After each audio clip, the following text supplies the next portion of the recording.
Well, guys, today is not just a great day because I finally got to drive the M550 after replacing its axle, doing the diff services, getting everything caught up. But I was finally able to get my registration renewed because we passed state admissions with Catless Downpipes. And today, guys, I'm going to explain to you guys how you can potentially do it yourself. What is up, you guys? JB Car's back, and today, you guys, I have an informative video on how you guys can potentially pass your vehicle's state admissions with Catless Downpipes on your car. Obviously, I've had Catless Downpipes on this car for a pretty long time. I've been tuned on this car for an even longer time, roughly 2 years being tuned now. When it comes to tuning your car, obviously, especially BMWs, everyone, downpipe tune. That's all you need to make big power, right? But a lot of people at the end of the day forget about, oh, what am I going to do when I need to register my car again and renew my tags, and I'm not going to be able to pass my emissions test having this Catless Downpipe? I know what I'm going to do. I'm going to turn my catalytic monitoring in my tune on, and I'm going to pass because it turns my check engine light off. I've heard this forever, and I'm not going to say it's completely wrong because I know there are states that do things differently, which is what I'm going to explain. But in my case, that did not work for me. Turning the catalytic monitoring off in my tune did not help me get past emissions, and I'm going to explain why here in a sec with my emissions reports.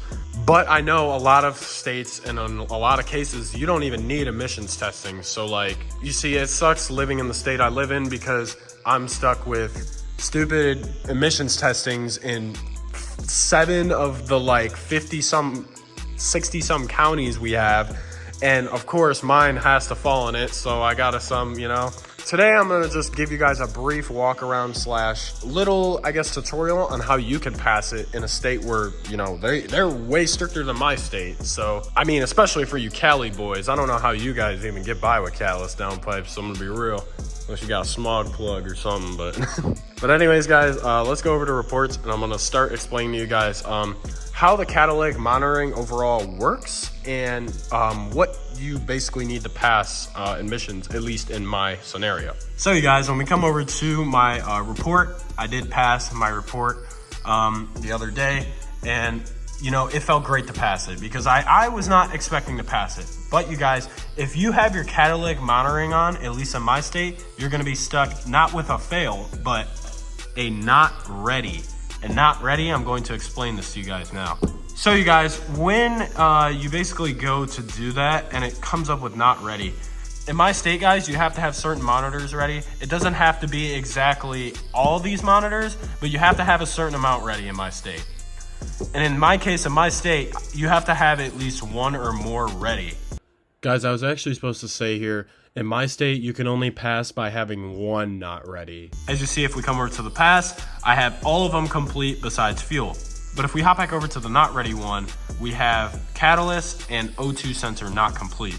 Now guys, when you flash your car with your boot mod tune, your MHD tune, whatever tune it might be, and you do have your tuner even turn catalytic monitoring off, or you turn it off yourself in your tune, you're not going to be able to get those 2 monitors ready because it is essentially turning off that check engine light. It's turning off that monitoring completely. So when you go to do a drive cycle in this vehicle, which drive cycles can take a long time, guys.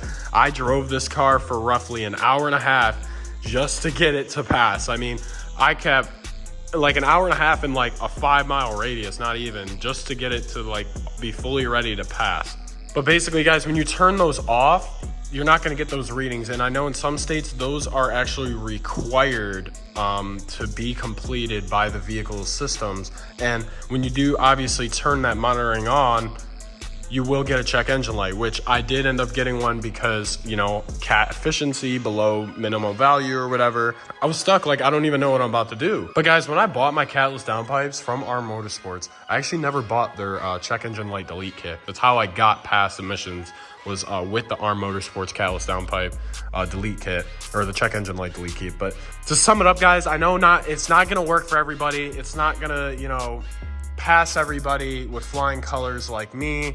You almost got to roll the dice. I rolled the gamble, bought it from a secondhand source that was selling that same kit, and it essentially it worked for me. So now you guys, now that we take a look under the engine bay, as you can see, I have the O2 spacers on the back secondary O2 sensors, and that essentially is where you have to put them in order to pass, at least with the emissions. It won't throw a check engine light because that spacer, it's limiting less CO2 to those sensors, which will not cause your check engine light. And you know, this worked for me. I know it doesn't work for absolutely everybody, and you know, that's completely fine. I know there's other kits and other things you can do out there too, but I mean, it worked for me, guys. I hope that it can work for everyone else. And yeah, if you're still trying to get by without literally, you know, putting your stock downpipes back in, because I think everyone knows that these twin turbo V8 downpipes are such a pain to do, then take the gamble and the risk. Not even the risk, guys. I mean, I honestly just took the gamble and got this, and you know, it took me like maybe an hour to do, just to remove the heat shield, you know, get the old sensors out and everything, and that was it. And I got the spacers in. They worked for me. So if you're handy, it also helps too. You can do it yourself, or even take it to a shop. They could do it for you as well. But I was able at the end of the day to pass with these O2 spacers. Now guys, I'm not telling everybody, once again, to you know, go ahead, buy that stuff. You know, it'll work 100%. You know, I'm not a mechanic whatsoever. I mean, I know how to work on things a little bit here and there, but I'm not a full cold-blooded mechanic. But this, at the end of the day, guys, is my 2 cents how you can get by with the Catless Downpipes. I hope that you guys found it somewhat informational.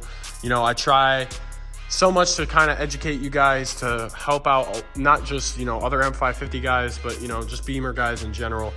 Any issues, diagnostics. I'm pretty good with a lot of stuff, but if you guys have any comments as well, leave them down in the comments. I read everything, respond to everything. I try to help everyone out, so, you know, check that stuff out as well. But yeah, guys, that is my 2 cents how I passed with the Catless Downpipes. You know, those sensors, they all had to be ready, had to get it through a drive cycle. Drive cycles take forever, unfortunately. It sucks with these newer cars, but I mean, whatever you gotta do to get by, you know. And not saying that in a bad way, but you know, love the sound of this twin turbo V8. I mean, who doesn't like a straight pipe? Basically, it's straight piped. I don't care anymore. It's straight piped M550. This car is loud, guys. Like very, very loud. And like, especially having the winter tires back on now, it's literally gonna be a blizzard tomorrow. Guys, you would see this car on the road or in general, and you'd hear it start and be like, what in God's name is that? Because of how loud it is. I'll play a cold start clip for you guys right now. Headphone users, I'm telling you right now, headphone users, turn your stuff down because this is loud. Ready?